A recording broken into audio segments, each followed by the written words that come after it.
Hey guys, tonight we travel back to a city that was once called the Queen of the East.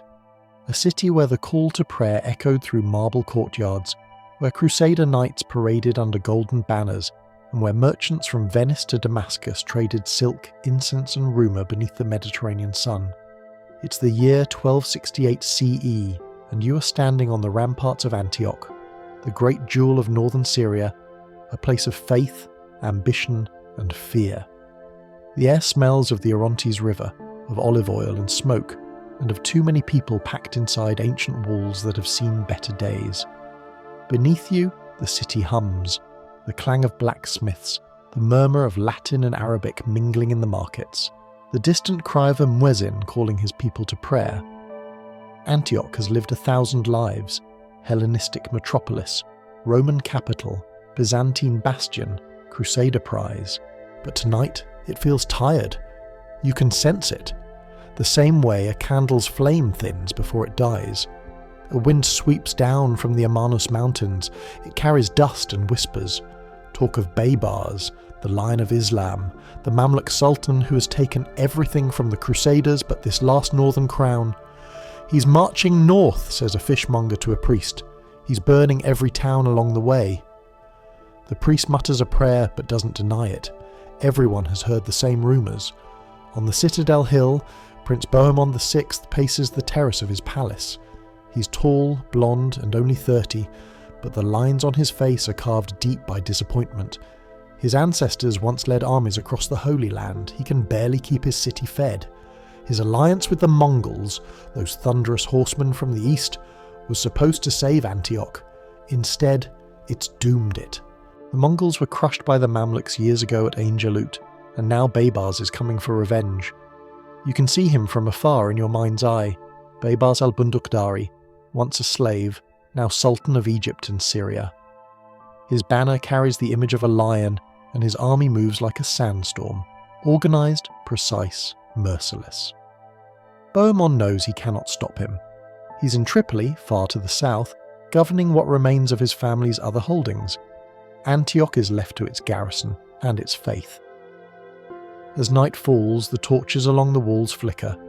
The Templars patrol the gates, their white mantles glowing orange in the firelight. The Hospitallers tend to the wounded refugees streaming in from the countryside, peasants with hollow eyes and burned hands, whispering of villages flattened and rivers red with blood. They're close, one man says, trembling. The Mamluks are 3 days away. But the taverns are still open, merchants still haggle over pepper and silk, and the church bells still ring, louder now, perhaps to drown the fear. The Latin patriarch, a weary man named Opizo, delivers a sermon by candlelight in St. Peter's Cathedral. His words echo off the ancient stone. The Lord tested Job, and Job remained faithful. So must we. You look around the congregation, merchants, knights, widows, orphans, all staring up, waiting for a miracle that will not come. Outside the cathedral, the walls rise black against the sky. Massive, ancient, built by Justinian and repaired by Tancred of the First Crusade. They stretch for miles, from mountain to river, with towers at every 100 paces. They've repelled Persians, Arabs and Byzantines. But now, the mortar is crumbling and the guards are few. In the lower city, the harbour is quiet. The riverboats that once brought grain and timber from the interior have stopped coming. The Mongols no longer protect the trade routes, and the roads are crawling with bandits. The warehouses are half empty, the granaries locked and guarded. You pass through the quarter of the Armenians, where families huddle together, whispering prayers in a language older than the Crusade itself. Many of them fought beside the Franks for generations. Now they know what happens to Christians when Baybars arrives. They've heard of Caesarea, Arsuf, Jaffa, all burned, all gone. In the Latin Quarter, knights polish their swords by lamplight. Their armour gleams, but their eyes are tired. "We'll hold the walls," says one, forcing a grin. "We've done it before." Another laughs bitterly. "Aye, and where are the kings of France now? Where's the Pope's army?" The laughter dies quickly. No one answers. Far above, the citadel glows faintly in the moonlight. From there you can see the whole city. The domes, the minarets, the crooked alleys, the river winding like a dark ribbon toward the sea. Once this view would have filled you with pride, the city that defied empires. Now it feels like a graveyard waiting for its last guest. A sudden noise breaks the stillness, the distant thud of hooves. Riders on the southern road. The guards on the gatehouse shout and raise their torches.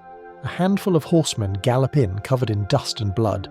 "They're here," one cries, collapsing. "The Mamluks! 10,000 strong. They're crossing the Orontes." The bells of Antioch begin to ring, not for prayer this time, but for war. Torches flare along the ramparts. Horns echo through the streets. The knights rush to their posts, civilians flee to the churches. Mothers drag children toward the citadel. In the harbour, sailors untie their ships, arguing whether to flee or stay. And above it all, the wind howls from the mountains, carrying the scent of smoke and the promise of fire. You stand on the wall and look south. On the horizon, the first sparks flicker in the night. Campfires, stretching as far as you can see. The Mamluks have come. The Queen of the East will face her reckoning. Morning creeps over Antioch in pale grey light, washing over rooftops and towers like dust settling after an explosion. The city stirs, exhausted before the day even begins. The bells have rung through the night, and no one has truly slept. From the ramparts you can see the Orontes River glint faintly to the west, and beyond it, faint lines of smoke. The rumours were true. The Mamluks are coming. Inside the walls, the reality sets in. Antioch, once a thriving Crusader capital, is hollowed out. The markets that used to overflow with Syrian silk, Frankish wine and Armenian metalwork are nearly empty now. Trade caravans no longer dare approach from Aleppo or Hama. The Latin merchants have fled to Cyprus. The Venetians have pulled their ships from the harbour, and the city's treasury has nothing left but promises written on parchment. Prince Bohemond VI isn't here.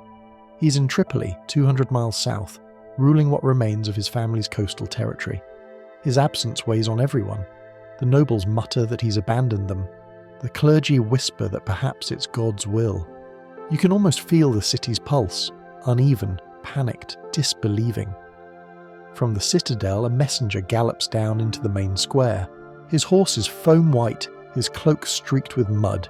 He shouts, "The Sultan has crossed the Orontes! 20,000 men, and siege engines behind them." The crowd gasps. A priest drops his cross, a woman screams.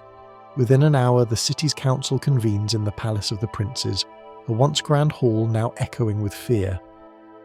The Patriarch of Piso sits at one end, his robes wrinkled, a gold crucifix heavy on his chest. Beside him are the military commanders, a mix of Templars, Hospitallers, and local barons with too few soldiers to command. "Reinforcements?" one demands. "None," says another bitterly. "The Mongols are licking their wounds east of the Euphrates."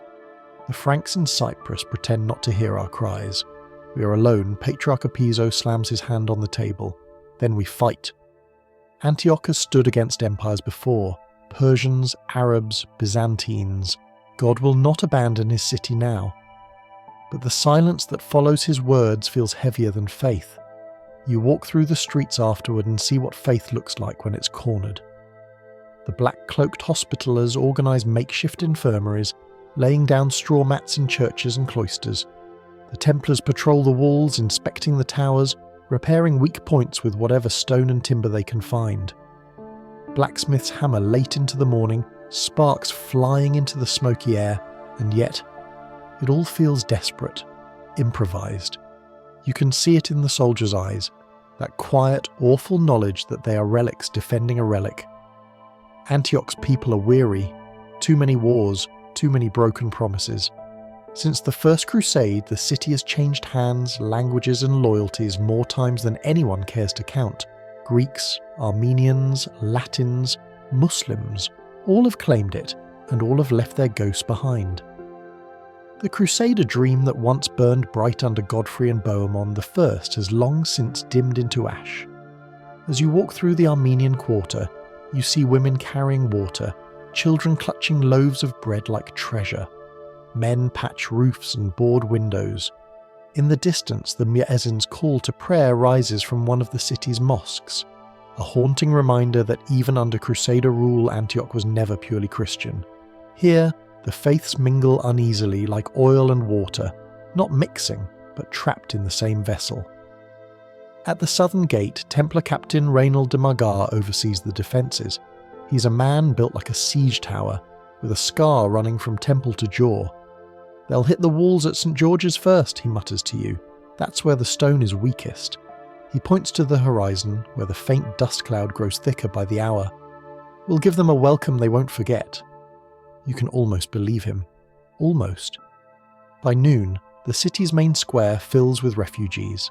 They've come from the countryside, from the villages near Bagras, Harim, Arta, bringing stories of burned fields, slaughtered livestock and rivers choked with bodies.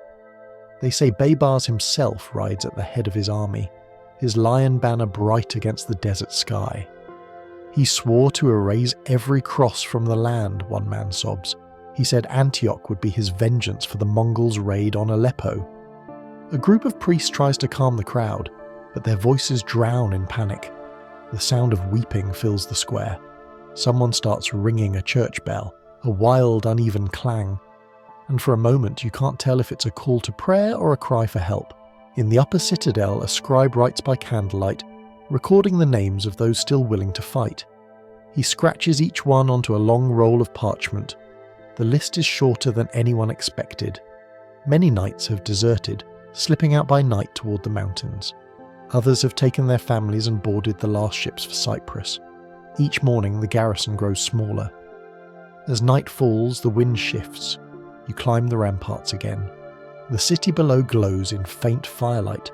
Torches, cooking fires, the restless flicker of a people waiting for judgment. And there, across the plain, you see it. The horizon is alive. Tens of thousands of torches moving in slow unison. The sound reaches you next. A low, steady hum like thunder far away. The Mamluk host stretches beyond sight. Cavalry in black and gold, siege engines dragged by oxen, drums beating in time with their march. From the tower beside you, Captain Reynold exhales slowly. "That's no army," he says. "That's an ending." The bells begin to ring again, this time steady, solemn, final. You feel the stone tremble beneath your feet as the first Mamluk war horns echo across the plain. The sound is deep and endless, rolling over the city like a tide. Antioch, old, holy, and weary, draws a breath, and somewhere in the dark Sultan Baybars smiles. Long before his banners cast shadows over Antioch's walls, Baybars al-Bundukdari had already rewritten the story of empires. If you had met him as a boy, a slave sold in the bazaars of Kipchak lands north of the Black Sea, you'd never have guessed he would one day bring kings and crusaders to their knees. He was tall, broad-shouldered, with a sharp gaze that could silence a room. Even in chains, people said. He walked like a man born to rule. He arrived in Egypt as property, not power, bought by the Ayyubid princes, trained in the barracks of Cairo. The Mamluks, the Sultan's slave soldiers, were a breed apart. Turks, Circassians, Mongols, torn from their homes and remade into weapons. Baybars learned quickly that survival meant obedience, but victory meant ambition. His sword earned him freedom, his mind earned him fear. By the time he was 30, Egypt's throne was a nest of intrigue. The Ayyubid dynasty, founded by Saladin, had decayed into infighting. Into that chaos stepped the Mamluks, disciplined, ruthless and loyal only to one another. When the Mongols swept westward, destroying Baghdad and crushing the Caliphate, it was Baybars who saw an opportunity where others saw doom. In 1260, as the Mongol general Kitbuka advanced through Syria, Baybars was only a commander under Sultan Qutuz. Egypt trembled, convinced it would fall next. The Mongols had already annihilated Aleppo and Damascus. Even the Franks of Acre sent envoys begging for mercy. But Baybars whispered to Qutuz, "If we flee, the desert will bury our names. If we fight, the desert will remember." At Ain Jalut, near a spring in the Jezreel Valley, the Mamluk army met the Mongols head-on. Dust filled the sky. Arrows darkened the sun. The battle raged from dawn to dusk, and when it ended, the Mongols were broken, their legend cracked for the first time. Baybars' tactics, feigned retreat, hidden cavalry wings, perfect timing, turned disaster into triumph. When Qutuz celebrated victory, Baybars reminded him softly, "A throne is heaviest when shared." Weeks later, Qutuz was dead, assassinated on the road back to Cairo. No one proved Baybars' hand in it, but everyone knew. The lion had simply stepped into the sunlight. As Sultan, Baybars ruled with a balance of steel and brilliance. He rebuilt Egypt's armies, restored its canals, repaired its mosques, and created the first real postal network in the Islamic world, riders carrying messages from Cairo to Damascus faster than any army could march. But his vision went beyond administration. He wanted revenge. To Baybars, the Crusader states were not kingdoms. They were wounds, carved into the flesh of Islam by foreign knives. He had seen their arrogance, their fortresses on stolen hills, their markets built on tribute from conquered Muslims. To destroy them was not conquest, it was cleansing. His first targets were the weaker towns, Caesarea, Arsuf, Haifa, Safed, each one taken, burned, and levelled. The Knights Hospitaller fought bravely but were crushed.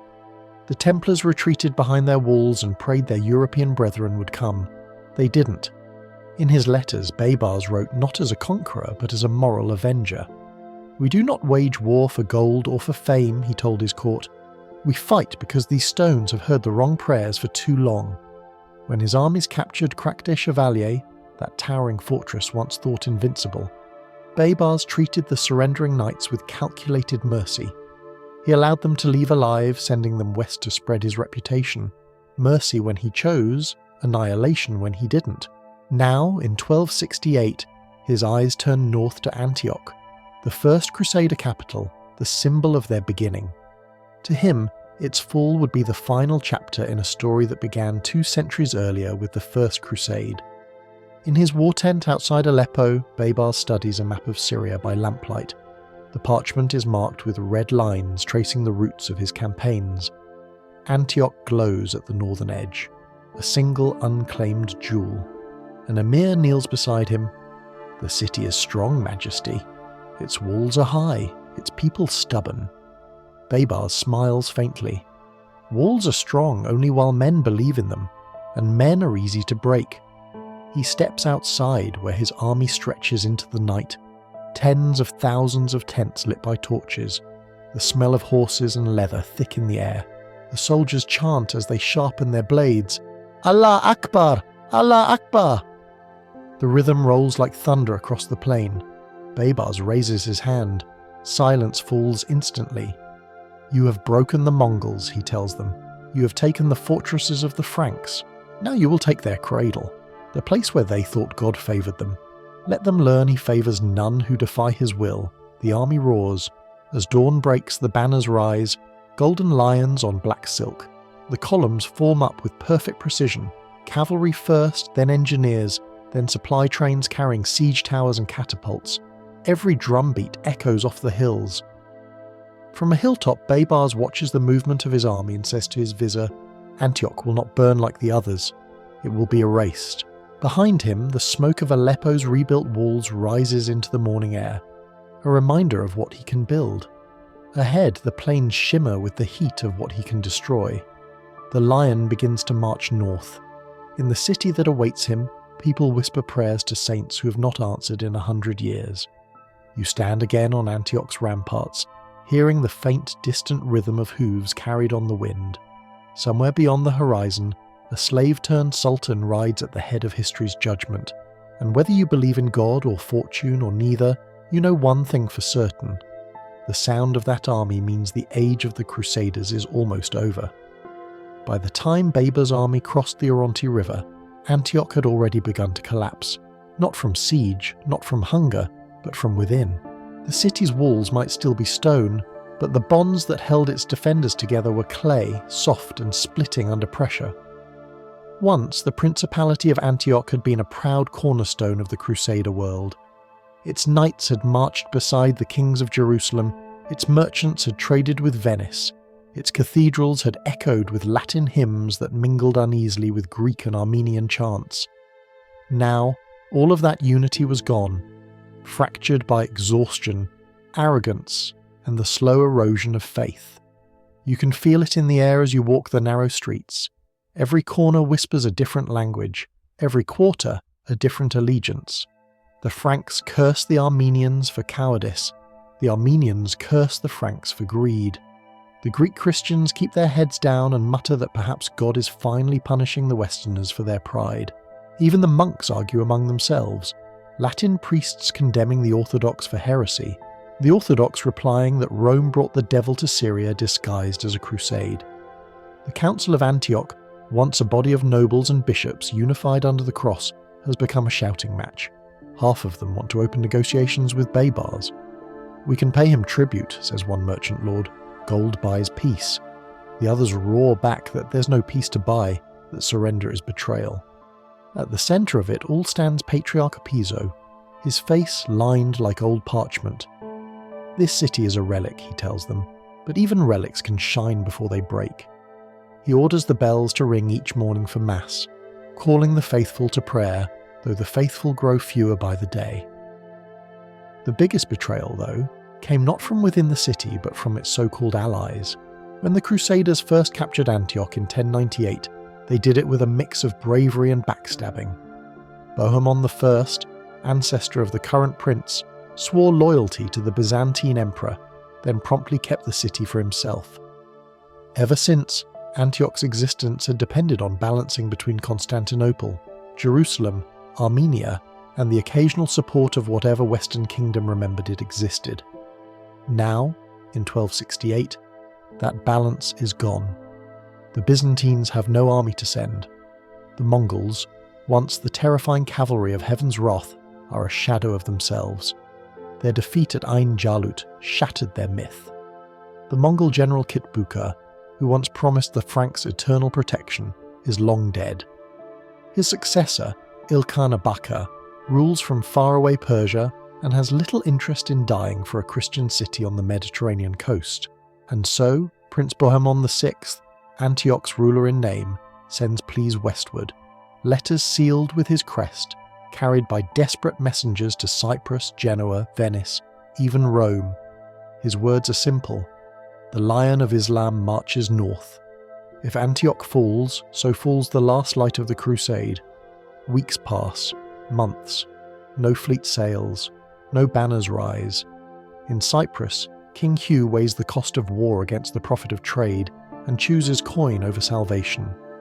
Venice and Genoa, locked in their endless rivalry, both swear sympathy and then quietly negotiate with the Mamluks for trading rights instead. In Rome, the Pope issues a bull calling for prayers, not armies. And in Antioch, the people begin to understand no one is coming. At night you hear whispers in the taverns, "The West has abandoned us. Perhaps Baybars will spare the city if we surrender. Perhaps it's better to live under the crescent than die under the cross." Even the knights begin to falter.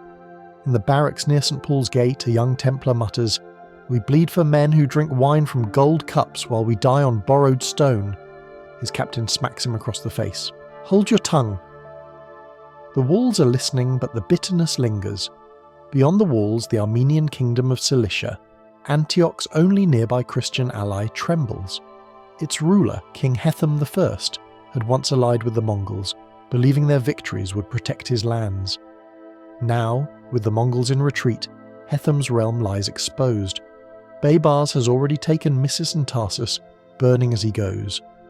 Hethum sends a small detachment to Antioch, barely a few hundred men, more symbol than salvation. Meanwhile, the Mamluks close in. Their scouts ride through the plains, burning farms, cutting down olive groves, capturing anyone they find. Smoke rises every day from a new village. Refugees pour into the city, their eyes empty, their clothes in tatters. From the top of the citadel you can see the Mamluk vanguard moving in the distance, tiny as ants but steady as fate. You count the banners, dozens, maybe hundreds. They advance like a slow tide. Inside, the city eats itself. Prices skyrocket. Bread becomes gold, water is rationed. Merchants hoard supplies, waiting for the moment when desperation will make them rich. Or dead. Thieves are caught and hanged from the walls. The gallows fill faster than the grain bins. Patriarch Apiso preaches endurance. "The Lord is with us," he says, though his voice cracks on the words. He raises the relic of Saint, Peter's finger for all to see, pale and tiny, a fragment of faith. The crowd cheers weakly. You walk through the market square, now half burned, and see a strange sight. A lone musician sitting against a wall, playing a lute softly as the smoke drifts by. The melody is slow, haunting like a prayer for something already lost. The Templars and Hospitallers redouble their efforts, sealing cracks in the walls, digging trenches outside the gates, and placing torches every 50 paces for the coming night. They work in silence, as if hard labour can keep despair away. That night, the first messengers arrive from the countryside with real news. Baybars' main army is at Aleppo, one gasps. They move by torchlight. The ground shakes beneath them by dawn, the rumours are confirmed. Sultan Baybars al-Bundukdari, the Lion of Islam, has left Aleppo behind and rides north with 20,000 men.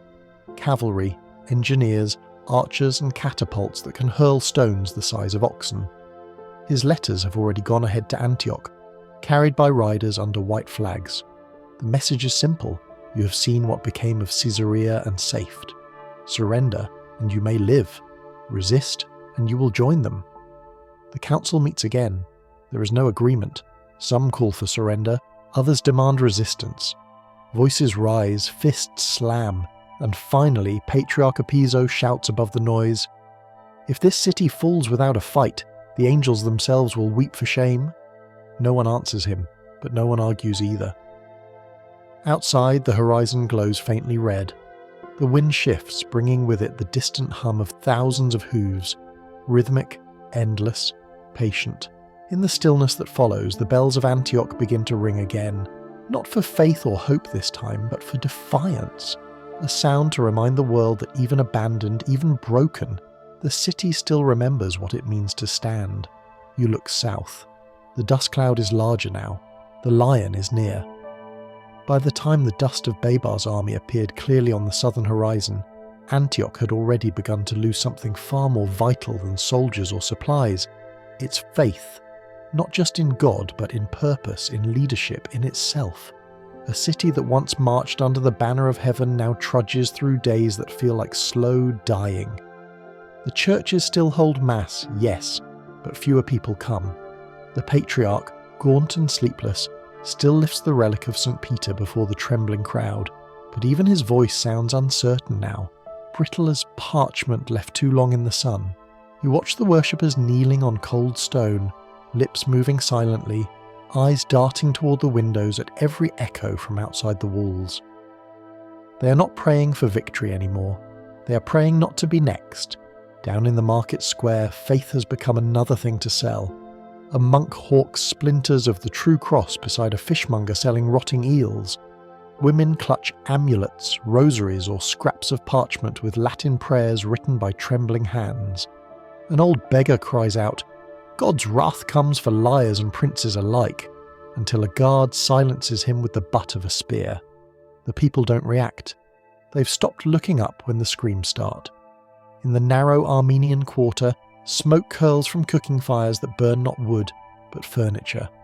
Children carry buckets to the wells, but the water is brackish now, tasting of mud and rust. Someone whispers that the wells have been poisoned by the Mamluks. Someone else swears that demons did it. Rumours travel faster than light in times like this, and always, above it all, the sound of hammers. Every hour of every day, men are repairing walls, sealing gates, sharpening blades.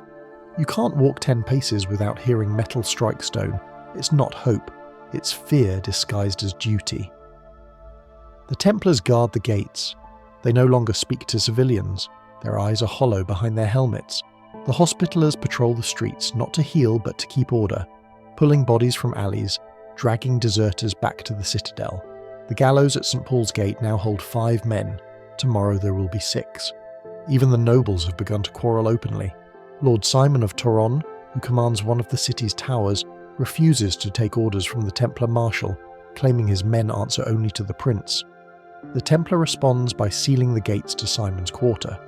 2 Christian armies now face each other inside the same walls. In the palace, the council debates once more. "We can hold a month at most," says one baron. 2 weeks if the wells run dry." The patriarch glares at him. "And then what? You'll surrender? You'll open the gates to the butcher of Aleppo?" The merchant lords shift uneasily. "Perhaps the Sultan isn't a butcher," one murmurs. "He spared the people of Crac des Chevaliers, did he not?" The patriarch slams his hand down. "He spared them because they bent the knee. Do you wish to crawl before your enemies too?" The argument spirals, echoing off the marble walls. Nobody mentions Bohemond anymore. Their prince has become a ghost, a name attached to letters that never arrive. That night, the Mamluks send envoys to the southern gate under a flag of truce, a symbolic gesture, almost polite. They carry a message on parchment sealed with the Sultan's mark. "To the lords and people of Antioch, I offer you life. Surrender, and none shall be harmed. Resist, and I will make your city an empty plain where the wind forgets its name." The messengers are escorted blindfolded into the city and brought before the council. They stand tall, calm, unafraid. One of them, a man with a grey beard and eyes like flint, speaks in Arabic-laced French. "The Sultan does not seek your blood. He seeks the end of arrogance. Lay down your arms and be spared," the patriarch rises. "Tell your Sultan that God will decide which arrogance falls." The emissary bows slightly. He already has. Then they are escorted out. The next morning the bombardment begins. From the hills south of the city, Mamluk engineers unleash their trebuchets. The first stones arc through the air like falling moons. They strike the outer walls with a sound like thunder cracking stone. Dust billows up, masonry tumbles. The ground trembles beneath your boots. For hours the city endures it, one impact after another, like a drumbeat from hell. The people run for shelter. Roofs collapse. The streets fill with dust and the smell of smoke. The sky turns the colour of chalk. From the citadel, the Templar Marshal shouts orders. "To the walls!" All men to the southern rampart. Bells ring through the haze. You rush to St. George's Gate, where knights in white mantles stand shoulder to shoulder, their faces blackened by soot. They fire crossbows into the smoke. You can hear the Mamluk drums answering deep and steady like the pulse of the earth. A hospitaller captain near you mutters, "They're not just testing the walls, they're testing us." The assault doesn't come that day. The Mamluks simply bombard the city until sunset, then fall silent. From the towers, you can see their campfires glowing beyond the plain. Countless little suns stretching from river to hill. That night, Antioch sleeps in shifts. Mothers cradle their children in the crypts beneath the churches. Soldiers drink whatever wine remains, whispering prayers they no longer believe. Somewhere in the darkness, a fire breaks out in the Latin Quarter. No one bothers to put it out. At dawn, the air is heavy with dust and dread. You climb the battlements again. The horizon is a blur of banners, black, gold, emerald, red, all moving slowly closer. The patriarch joins you, his robes covered in ash. "They say the Lord's silence is a test," he says softly. "But sometimes I think he's simply tired." You want to tell him he's wrong, but you can't. The words die before they reach your tongue. Below, the city stirs once more. Slower now, quieter. The people move like ghosts, the soldiers like shadows. Even the bells sound weaker. Antioch still stands, but it's no longer a city of faith. It's a city of waiting. Waiting for the next stone, the next fire, the next dawn. And far beyond the walls, Baybars watches from his command tent. His vizier asks, "Shall we begin the storm tomorrow?" Baybars smiles thinly. "Not yet. Let them pray a little longer to the God who does not answer." The Sultan's army does not advance like an army. It moves like weather, slow, rolling, inevitable. By the time Baybars leaves the ruins of Aleppo behind him, the sound of his drums has already reached Antioch. Dust rises in a cloud so vast it turns the horizon into smoke. Travellers claim they can hear the hoofbeats days before they see the banners. You stand on the southern ramparts of Antioch and stare out into the shimmering heat. Somewhere beyond those hills, the Lion of Islam marches north. The city feels the vibration in its bones. To the people of the countryside, the Mamluk army is a living storm. Every village along the Orontes becomes a brief camp or a brief memory. Scouts ride ahead, black-clad and silent. Behind them come the engineers with their siege wagons creaking under loads of timber, nails and rope. Then the cavalry, thousands of them, their armour flashing like water, their curved sabres catching the sun. Baybars rides in the centre, flanked by his elite Bari Mamluks, each one a veteran of 100 battles. His horse is white, its bridle gilded with gold, but his armour is plain, polished steel, functional and cold. He doesn't wear a crown. He doesn't need one. Power moves with him like a shadow. When he reaches Arta, a small Crusader outpost guarding the southern road to Antioch, he orders no negotiations. The garrison refuses to surrender. Baybars raises his hand. The siege begins at dawn and ends by dusk. Catapults rain stone and fire. Ladders rise like a forest. By sunset, the walls are black with smoke and silence. The survivors are marched out in chains, and the Sultan's men pull the fortifications down stone by stone. By the next morning, Arta is gone. He rides to Harim next, another Crusader fortress, this one larger, older. There, he sends an envoy. "Surrender and live," the message reads. "Fight and be forgotten." The commander refuses. Baybars nods once, then turns to his engineers. "Bring the towers." 3 days later, Harim's gates are broken. Baybars personally leads the cavalry charge through the breach, his sword flashing like lightning in the dust. When it's over, the garrison lies dead in the courtyard. The Sultan walks among the corpses, silent, his expression unreadable. "Bury them," he orders. "They fought like lions. We will give them the honour they denied themselves." It's this mixture, mercy and annihilation, that terrifies his enemies most. His letters precede him now, written in both Arabic and Latin, sent to every stronghold still standing. They all begin the same way, from Baybars, servant of God and scourge of arrogance, to those who defy his decree. Behind him, the countryside is left smouldering. Grain fields are burned, olive groves cut down, rivers run thick with ash. The people of northern Syria whisper that the earth itself fears his tread.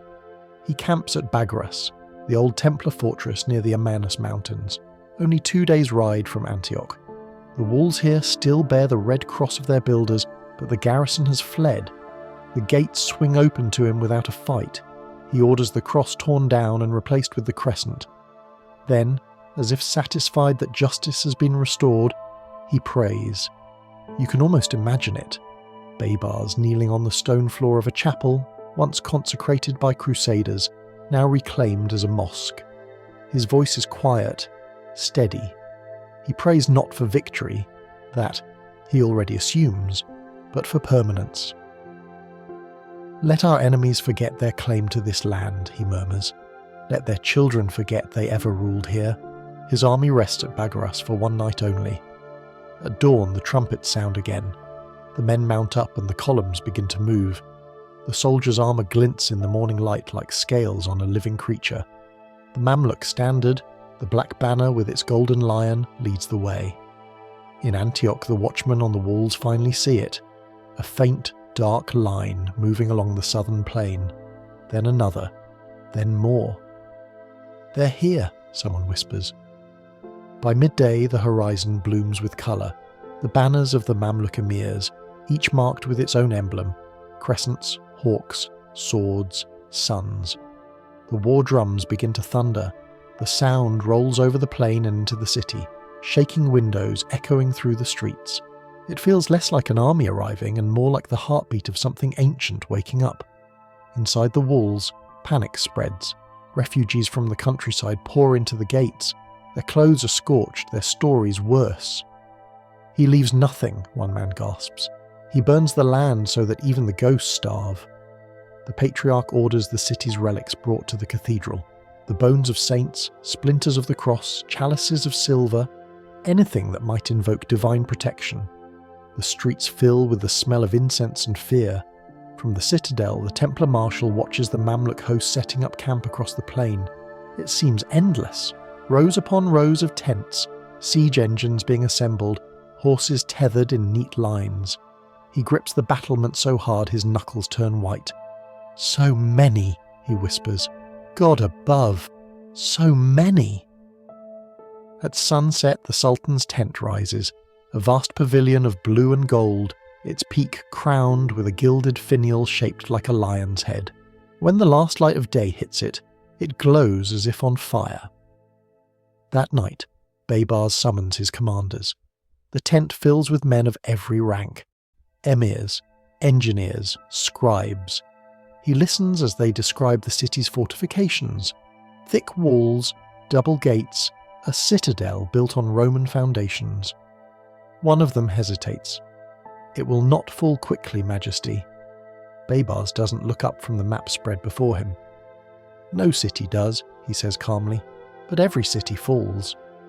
He traces the path of the Orontes River with his finger, then taps the southern wall of Antioch. "Here," he says, "we begin here. When the walls break, show no mercy. Let the world know that the age of the Franks ends at these gates." Outside, the drums continue to beat, slow and deliberate, marking the rhythm of destiny. In the city, the bells answer, frantic, uneven, desperate. Two worlds calling to each other across the plain, both knowing only one will still be ringing by dawn. At dawn, the drums begin again, slow, steady, merciless. Each beat rolls across the plain, rattling shutters, shaking the air inside the walls of Antioch. The sky glows faintly red from the sunrise, or perhaps from the campfires that burned all night in the Mamluk camp. From the ramparts, you can see them clearly now. Endless rows of tents, siege towers being assembled like skeletal giants, the gleam of armour catching the light. The Sultan's banner, the black silk lion of Baybars, flutters above the command tent. Below it, tens of thousands of men move with terrifying precision. It's not chaos, it's clockwork. Every group has its place, every hammer its rhythm. The smell of tar, pitch and horse sweat drifts on the wind. You can hear voices chanting, Arabic prayers rising and falling like the sea. "In the name of God, most merciful, most just." Inside the walls, the people of Antioch brace themselves. Bells toll. Priests hurry through the streets sprinkling holy water and shouting blessings that sound more like farewells. The Templars and Hospitallers take their positions along the southern rampart, the Armenian militia on the west, and the city guard along the river gate. Every man carries more fear than food. The first stones fall mid-morning. You hear the creak of wood, the whip of the sling, and then the thunder of the impact as a massive boulder smashes into the southern wall. The shock nearly throws you to your knees. Dust explodes into the air. Fragments of masonry rain down on the defenders. Another follows, then another. The Mamluk trebuchets, lined up in perfect formation, hurl stone after stone without pause. Their rhythm is mechanical, almost beautiful in its cruelty. From the towers, the defenders fire back, crossbows, catapults, even crude firepots hurled from the battlements, but their range is short, their aim scattered. The Templar Marshal, helmet gleaming in the sun, shouts over the din. "Hold the wall!" reinforce St. George's Tower. His voice is swallowed by the roar of another impact. Below, the Mamluk engineers move forward behind massive shields. They crawl like insects through the smoke, digging trenches toward the base of the wall. Archers cover them from behind, their arrows blackening the sky. Every few minutes one finds its mark. A soldier crumples beside you, an arrow through his chest. By midday, the air is thick with dust and screams. The southern wall trembles under the constant bombardment. Cracks spread through the stone like veins in old marble. From the city below, you can see women running with buckets of water, children carrying stones for repair, priests dragging wounded men to the cathedrals turned makeshift hospitals. At one point, a great cry goes up. The Mamluks have rolled forward a siege tower, enormous, wrapped in wet hides, taller than the wall itself. Arrows rain down from its top platform. The defenders light torches trying to ignite it, but the hides smother the flames. "Pitch!" shouts a knight. Buckets of boiling tar are heaved over the parapet, splashing across the wooden beast. Smoke rises. The Mamluks push harder, their chant growing louder. "Allahu Akbar! Allahu Akbar!" You can feel the vibration through the stones beneath your feet. It's not just a siege anymore, it's an earthquake made by men. From his command tent, Baybars watches through a brass telescope. He doesn't shout, he doesn't pace. He studies. He knows Antioch's walls as well as his own cities. His engineers have mapped every weakness, every point where the Crusaders neglected repairs, every section weakened by time and pride. An emir rides up. "Majesty, their southern wall holds, for now." Baybars nod slowly, "Then break the west." He sends orders. Within hours his artillery shifts. The thunder moves. Now the western rampart where the Armenian militia stand becomes the focus. They fight fiercely, hurling stones and arrows, shouting prayers in their native tongue. But the Mamluk siege engines strike with mechanical precision. One tower collapses by evening, dragging defenders down in a cloud of rubble and screams. The Templar Marshal rides along the ramparts, blood streaking his face. "Reinforce the breach, form a line." He's answered by silence. Half the men who should have heard him are dead or buried. By nightfall the horizon glows orange. Fires burn along the walls. The city's bells ring without pause, a metallic heartbeat echoing through the smoke. In the lower streets panic spreads. Civilians trample each other trying to reach the citadel. Mothers press children into the arms of priests, begging them to hide them in the crypts. In the harbour a few ships slip away under cover of darkness. Sailors whisper prayers as they row, eyes fixed on the burning skyline. One of them looks back and murmurs, "The city is dying." Inside the Mamluk camp, Baybars stands before his commanders. The men bow low as he steps forward, dust clinging to his boots. "They will not surrender," says one emir. "They fight like those who have nothing left to lose." Baybars gazes at the city, its towers aflame, its walls trembling, its bells still tolling defiantly. "Then we shall give them exactly what they seek," he says quietly. Nothing. He turns to his engineers. "By dawn I want their southern wall open to the wind. Bring forward the mine teams. Dig under their foundations until the earth itself betrays them." The commanders salute and scatter into the night. The Sultan returns to his tent. He kneels on a prayer rug and whispers to the dark, "God, grant me patience for their pride." When they fall, let the memory of this city become a lesson written in fire. In Antioch, the defenders light every torch they have left, turning the walls into a flickering crown of orange. Smoke hangs low over the rooftops. You lean on your spear, too tired to move, too terrified to rest. Somewhere below, the cathedral bells ring again, slow, solemn, unbroken. The siege has only begun. But already it feels like the city is being swallowed by time itself.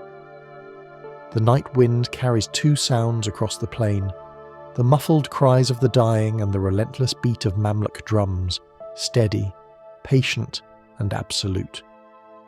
By the second week of the siege, the name St. Paul's Gate had ceased to be a location. It had become a prayer, a curse, a graveyard in slow motion.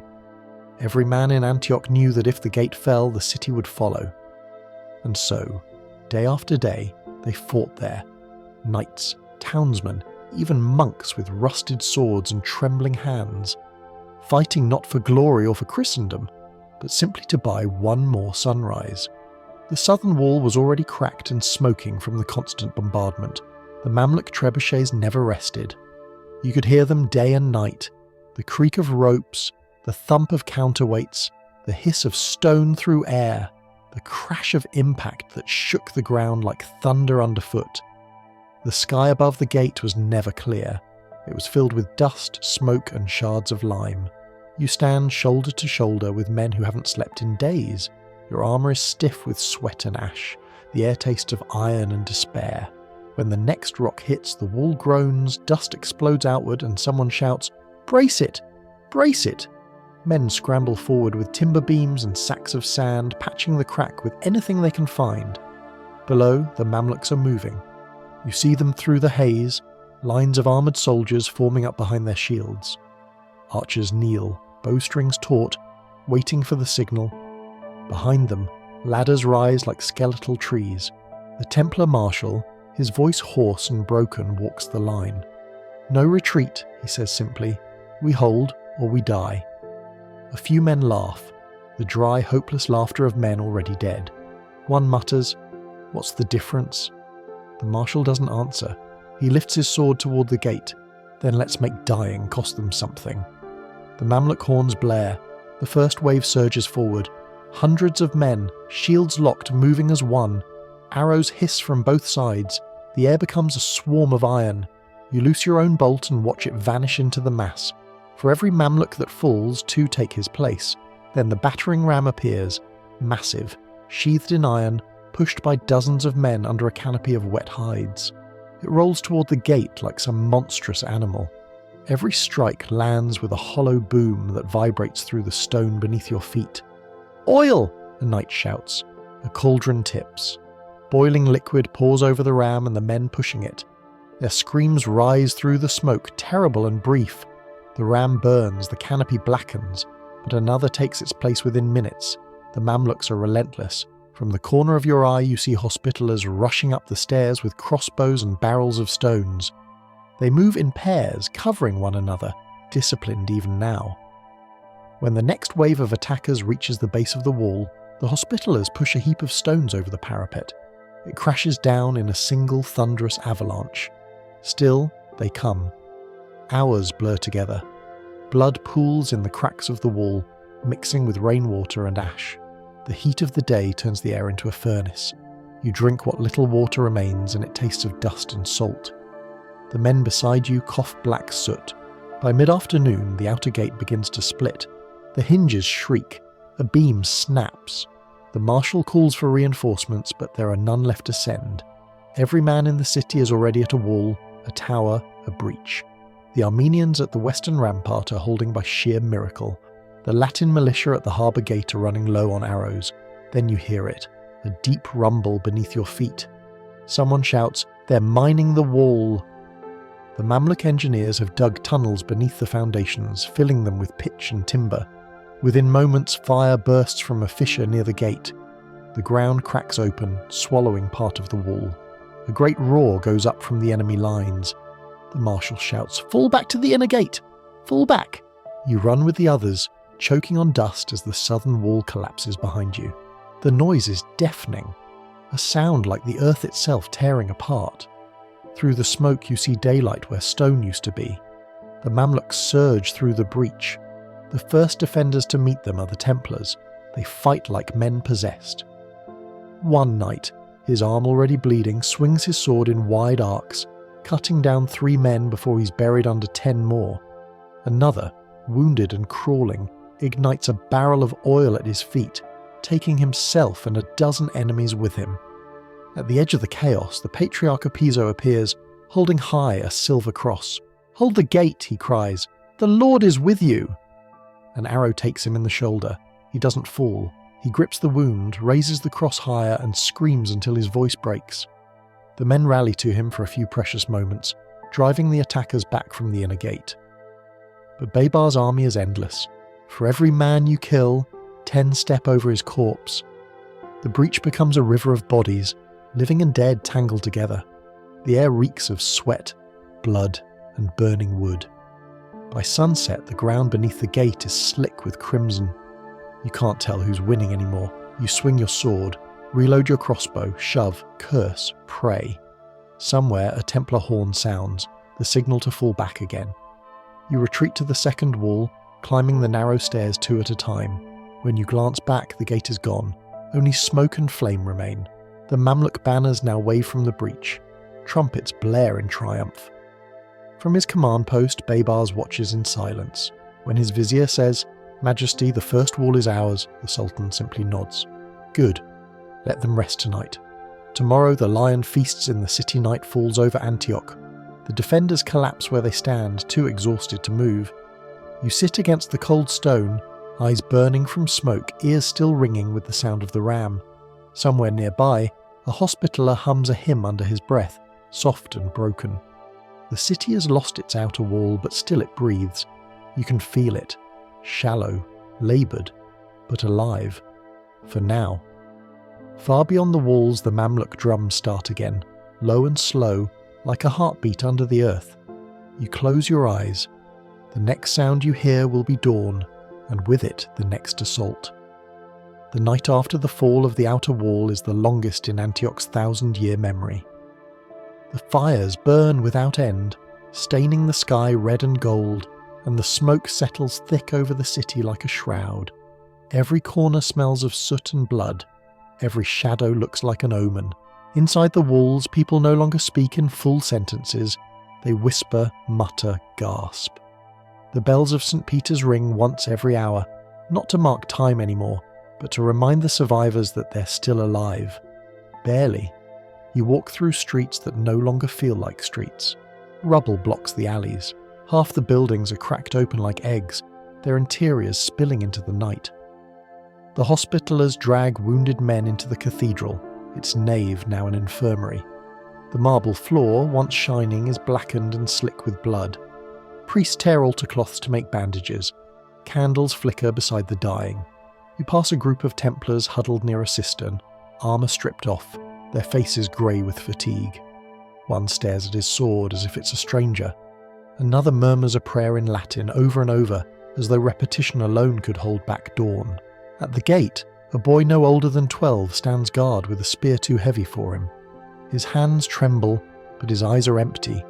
War turns children into statues before it kills them. In the citadel, the council meets one last time. The hall is dark, the air thick with despair. Patriarch Opizzo, bandaged and pale, stands at the head of the table. "We must send word to Tripoli," he says, "to the prince." "To anyone who will listen, Tripoli cannot help us," replies Lord Simon of Tyrone, voice rough. "Bohemond has no army left, and even if he did, it would arrive too late." The Patriarch's voice rises. "Then we ask for terms." The Templar Marshal slams his gauntlet onto the table. "Never. You've seen what Baybars does. There are no terms. There's no mercy. And yet you call him merciless," a weary merchant interjects. "What mercy do we show our own? We hang deserters, starve the poor, and call it discipline." Silence. The kind of silence that feels like judgment. After a moment, the Marshal speaks again, softer this time. "If we surrender, we die quickly. If we fight, maybe we live long enough to see the sun again. I'll take the sun." Opizzo closes his eyes. "Then so be it." The decision is made without a vote. There's no one left to count. As midnight passes, the Mamluks launch another barrage, not to breach, but to remind the defenders that sleep is a luxury. The stones crash against the inner walls, shaking loose tiles, toppling statues. Every impact sends flocks of pigeons screaming into the smoky sky. In the lower quarters, fire spreads from house to house. Women throw water from windows, but the buckets are too few. A mother kneels in the street holding a child who doesn't move. No one stops to help. There's no strength left for pity. You climb the hill toward the citadel again. From there, you can see the entire city, its glow flickering like a dying ember. The Orontes River glimmers faintly to the west, the reflection of flames turning it red. On the opposite bank, the Mamluk camp sprawls like a living creature. Torches line the trenches. You can hear faint singing, soldiers chanting verses from the Quran. It's a terrible, beautiful sound, calm, disciplined, certain. Behind you, the city's prayers sound desperate, scattered, broken. At dawn, the Templar Marshal gathers what's left of his men near St. Paul's Gate. Fewer than 200 stand in armour. Most have bandaged arms, split lips, hollow eyes. They look like ghosts wearing steel. He raises his sword. "They think we're finished. They think we'll break. Let's remind them who we are." Someone laughs bitterly. "We're dead men." The Marshal nods.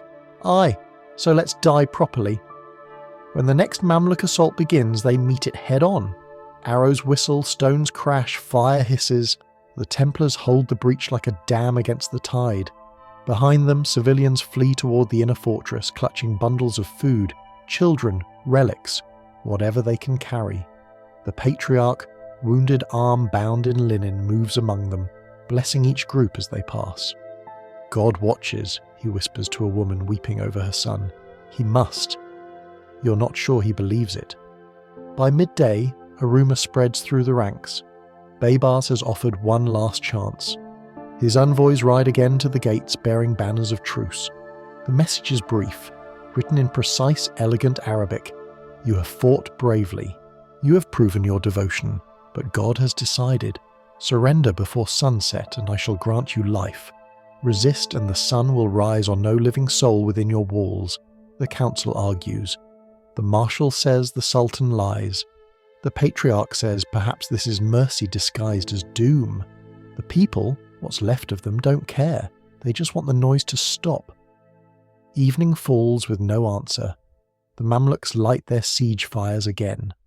The sky glows crimson, as if the world itself were bleeding. The drums begin their slow beat. 1, 2, pause, 1, 2. You can feel it through the ground, through the stones, through your chest.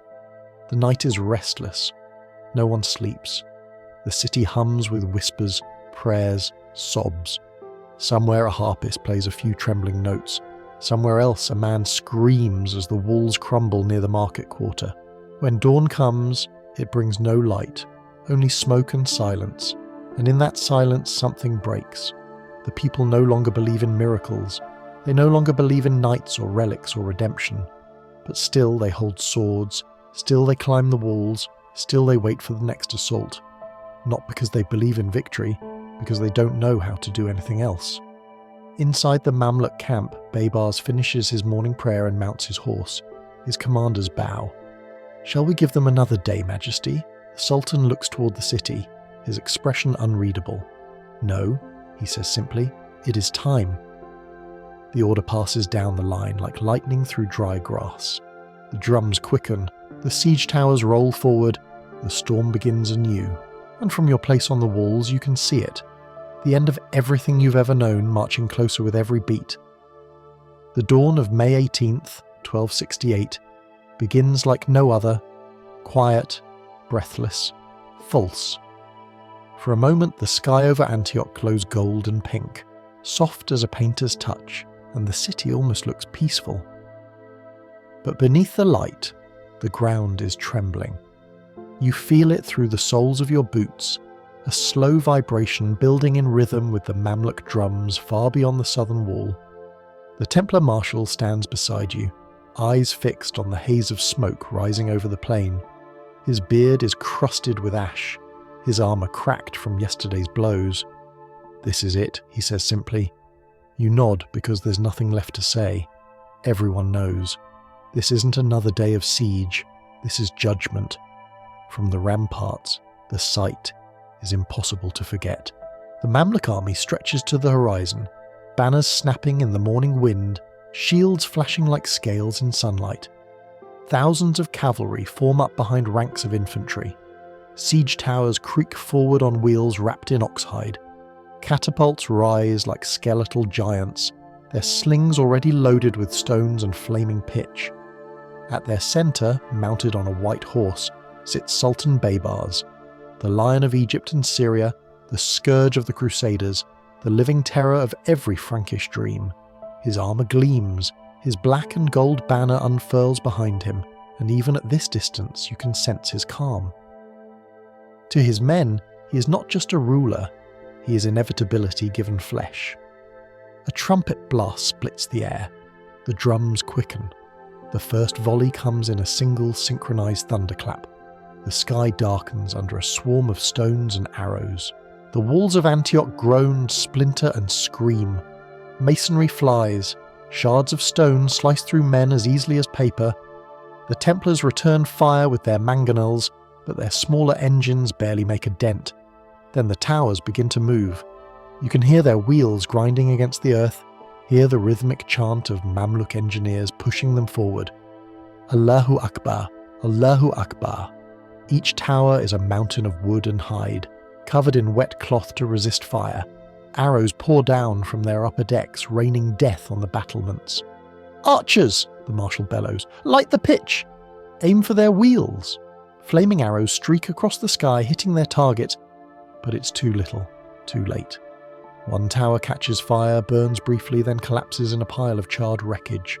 The others roll on, unstoppable. At the base of the wall, Mamluk sappers swarm through the smoke. They're digging, hacking at the foundations, lighting fuses in the tunnels dug days ago. The defenders throw rocks and oil down upon them, but the trenches are deep, the angles hidden. Then comes a muffled roar. The ground shakes violently beneath your feet. A section of wall near St. George's Gate buckles and collapses. The breach is open. The Mamluk horns sound again. Long, triumphant, merciless. "Hold the line," the marshal shouts, but the line is already breaking. Through the breach come the first wave. Armoured cavalry, shields raised, blades gleaming. Behind them, ranks of archers advance at a run, their arrows flashing like silver rain. The noise is unbearable. Metal on metal, stone on stone, and the endless roar of human voices. You're in the thick of it now. The air burns your lungs. You swing your blade at shapes in the smoke. Faces, helmets, flashes of colour. The Mamluks fight like a tide, disciplined and endless.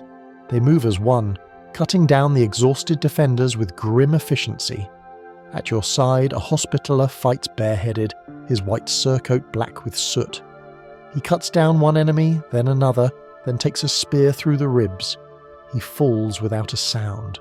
You step over him and keep fighting. There's no room for grief here, only motion, instinct, and the dull certainty that it's all meaningless. The inner gate falls next. The Mamluks swarm into the lower city, setting torches to rooftops, cutting down anyone who resists. Civilians flee through the streets, clutching children, icons, whatever they can carry. The Patriarch of Piso is seen in the square, trying to lead people toward the citadel, shouting prayers drowned out by screams. "Back to the fortress," cries the marshal. "Fall back." But the retreat becomes a rout. Men stumble over rubble, tripping on bodies. The narrow alleys clog with chaos. Soldiers, civilians, horses, smoke. You can't tell where the city ends and the battlefield begins. From his hilltop command, Baybars watches calmly. A messenger rides up. "Majesty, the breach is ours," the Sultan nods once. "Then open every gate." He raises his sword. A line of trumpets sounds the order. The northern and eastern gates are blasted open by engineers. The full weight of Baybars' army pours in, cavalry thundering through the streets, foot soldiers behind them chanting victory. The Crusaders' resistance shatters like glass. In the cathedral, priests cling to the altar, chanting the Kyrie eleison. The roof splits open under bombardment. Flames crawl up the wooden beams. Stained glass shatters, scattering rainbows across the smoke. The Patriarch drops to his knees, clutching the relic of St. Peter's finger as the fire consumes the sanctuary. Outside, the Templar Marshal leads a final stand at the steps of the citadel.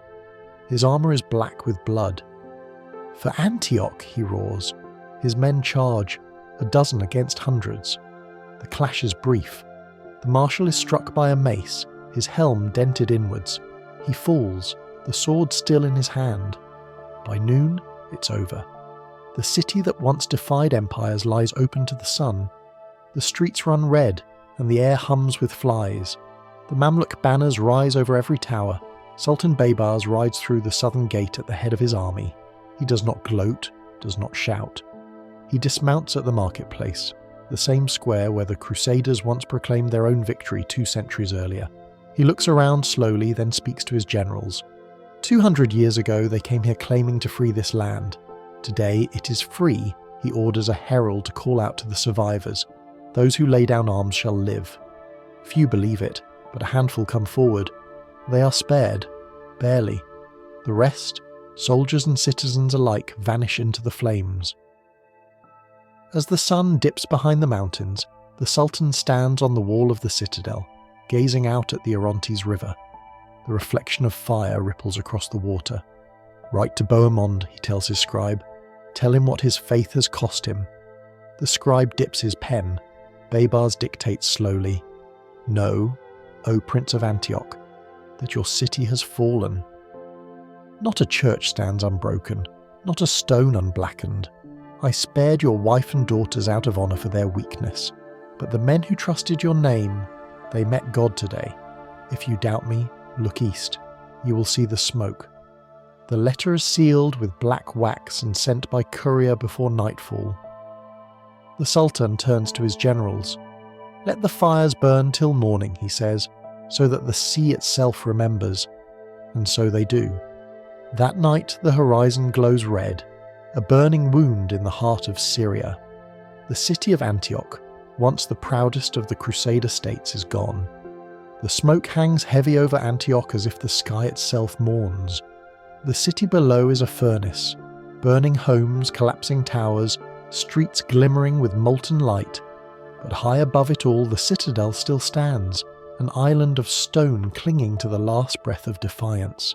Its walls, built by emperors and mended by crusaders, rise sheer from the cliffs of the Orontes. Behind them, a few hundred survivors, knights, soldiers, priests and civilians, gather for what everyone knows will be the end. You can hear the Mamluks below, shouting in victory as they swarm through the lower city. The sound carries up the hill like the tide. From the citadel's parapet you see the full scope of ruin, the Crusader quarters gutted by fire, the cathedral's dome cracked open, the river choked with corpses. The Lion of Islam has done what he promised. Antioch burns from wall to wall. Inside the fortress there's no order left, only exhaustion. The Templar remnants sit slumped against the walls, their armour dented and blackened. One of them, too weak to stand, murmurs, "We held for nothing." The Hospitallers tend to the wounded using holy water because the wells have gone foul. The air inside the hall smells of iron, blood and smoke-soaked wool. At the Citadel's chapel, the Patriarch of Piso kneels before the altar, his robe torn and streaked with ash. The relic of St. Peter, or what's left of it, rests on the stone before him. "Lord," he whispers, "if this is our punishment, let it be swift." The door bursts open, a young knight stumbles in, blood down his arm. "They're at the base of the hill! Siege engines! They're coming!" Opiso looks up slowly, eyes sunken. "Then go," he says. "Make your peace." Outside, the remaining defenders form a line along the inner wall. The Mamluk engines are already in position, great trebuchets hauled up the slopes by chains and sweat. Their arms swing and release, hurling stones that crash against the upper ramparts. The ground shakes with each impact. You join the defenders at the parapet. Below, through the smoke, you can see Baybars' army moving with terrifying efficiency. Rows of archers fire in unison, arrows flickering like sparks. Engineers crawl forward under mantlets filling the moat with debris. The citadel trembles with each new strike. The Templar captain, face half burned, shouts over the roar, "Archers! Aim for their crews! Keep them back!" Your arm aches as you draw and fire again and again. Arrows whistle down, but there are too many targets, too few shafts. The Mamluks advance step by step, shield by shield. Behind them, a great siege tower creaks upward, its wooden belly glowing red where sparks land. The air fills with the sound of drums, horns, and the chant of thousands. "Allah Akbar! Allah Akbar!" The tower lurches forward until it slams against the wall. The bridge drops, and the first wave pours out. The clash is immediate and deafening. Swords ring, spears snap, shields splinter. You fight shoulder to shoulder with men who have already given up their souls. The stones beneath you are slick with blood. A Mamluk emir, tall and furious, cuts his way through the melee, his curved blade flashing. The Templar captain meets him. The two collide like thunder.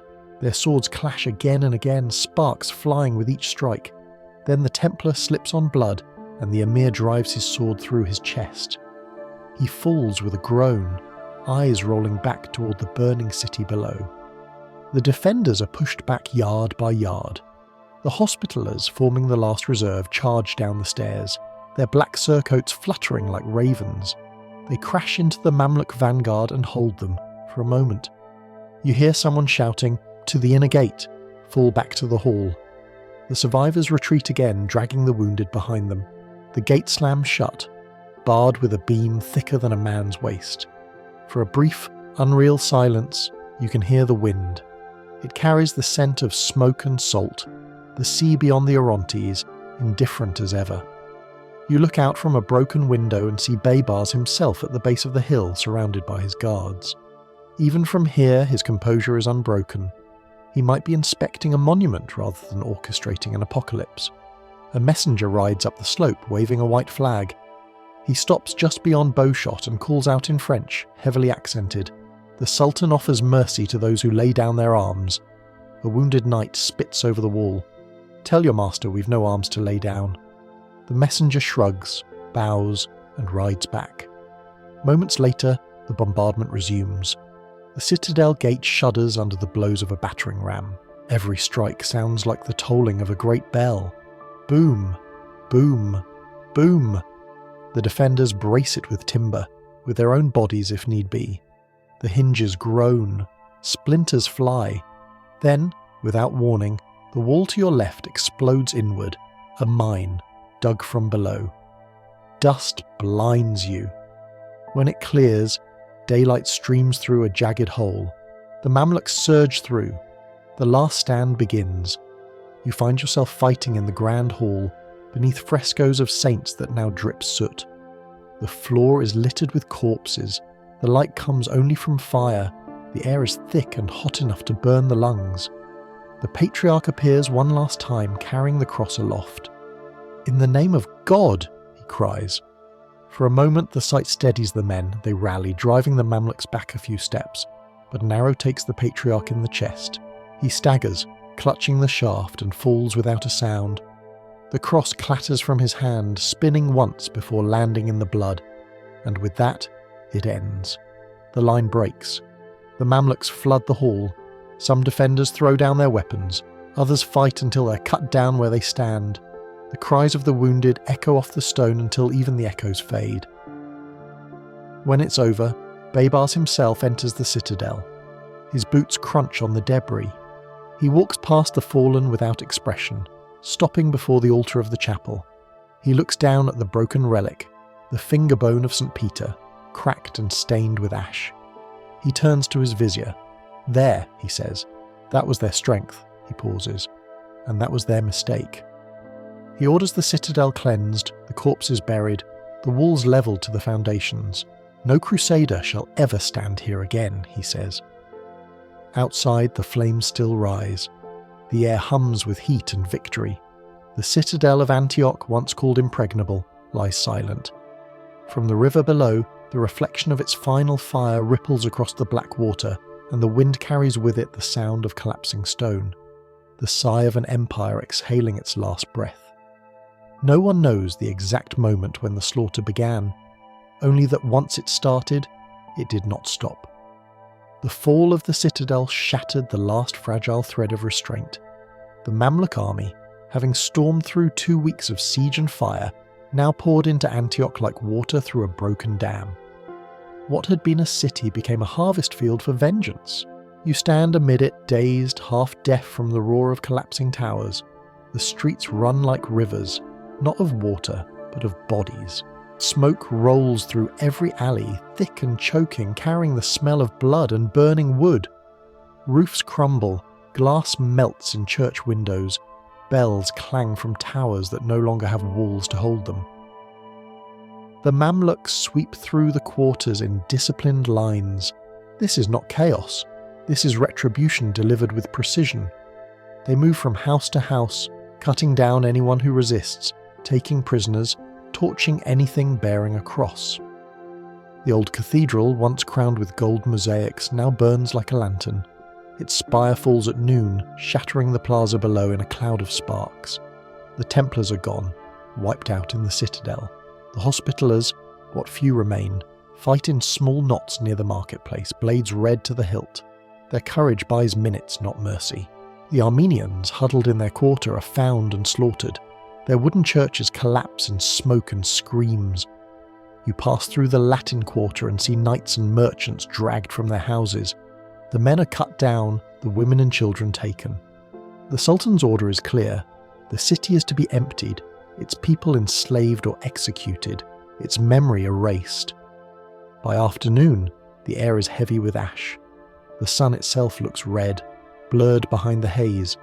You stumble toward the river, stepping over wreckage, overturned carts, broken icons, smashed looms. The Orontes glitters ahead, reflecting the flames. It smells of salt and rot. A Mamluk patrol catches a group of civilians near the docks, mostly women and the very old. The officer in charge raises his hand for silence. "The Sultan has commanded that those who surrender live," he says in Arabic. "Kneel." They kneel. A few are taken as captives, the rest struck down where they crouch. The officer's face never changes. Across the square, a group of scholars from Cairo, men of letters, not war, walk through the ruins with scrolls and ledgers. They record the plunder, chalices, armour, silks, manuscripts. One of them murmurs to his scribe, 2 centuries of sin, and this is what remains. He looks up at the burning church. Nothing built on theft lasts. The Sultan's pavilion rises outside the southern gate, untouched by the chaos. From there, Baybars watches the city die. His vizier approaches and bows. Majesty, the resistance is finished. Baybars nods once. And the people? Most are dead or captured. The harbour is full of bodies. The Sultan looks toward the river, his face unreadable. Then write this in the record, he says. Antioch, the mother of the Franks in the east, has been purified by the hand of God. He dictates a message to his scribes, a letter for Prince Bohemond VI in Tripoli. The words are sharp as blades. You were not present to defend your city. Had you seen it, your heart would have melted. You would have seen your knights cut down, your priests slain upon their altars, your churches aflame, your women led away in chains. I spared only your wife and daughters, for they are innocent. You called this land yours, now it belongs to God once more. The letter is sealed in black wax and sent by courier, carried on a horse still spattered with ash. As night falls, the fires intensify. The city is a sea of flame visible for miles. Even the Mamluks pause to watch, the orange glow reflected in their helmets. Somewhere in the inferno, the cathedral bell falls from its tower, strikes the pavement and rings once before shattering. In the harbour, ships that tried to flee earlier now burn, their masts collapsing into the river. The water hisses as molten pitch meets current. The air smells of salt and oil and death. A few survivors cling to debris, drifting downstream toward the sea, silent as ghosts. You climb a rise near the citadel to see the full panorama. The city below looks like a constellation turned upside down, a galaxy of fire.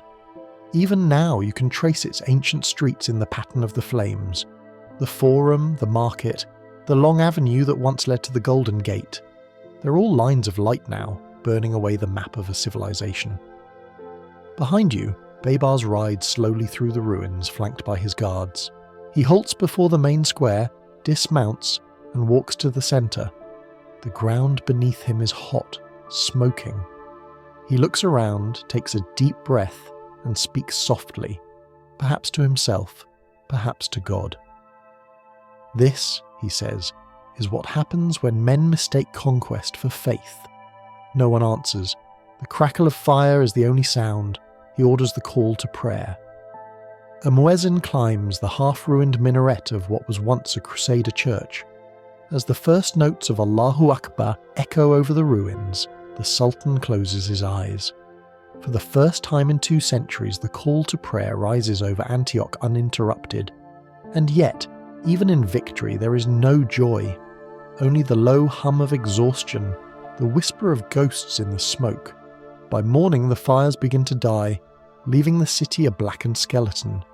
The Crusader banners are gone, the walls are cracked, hollow. Birds circle overhead, waiting.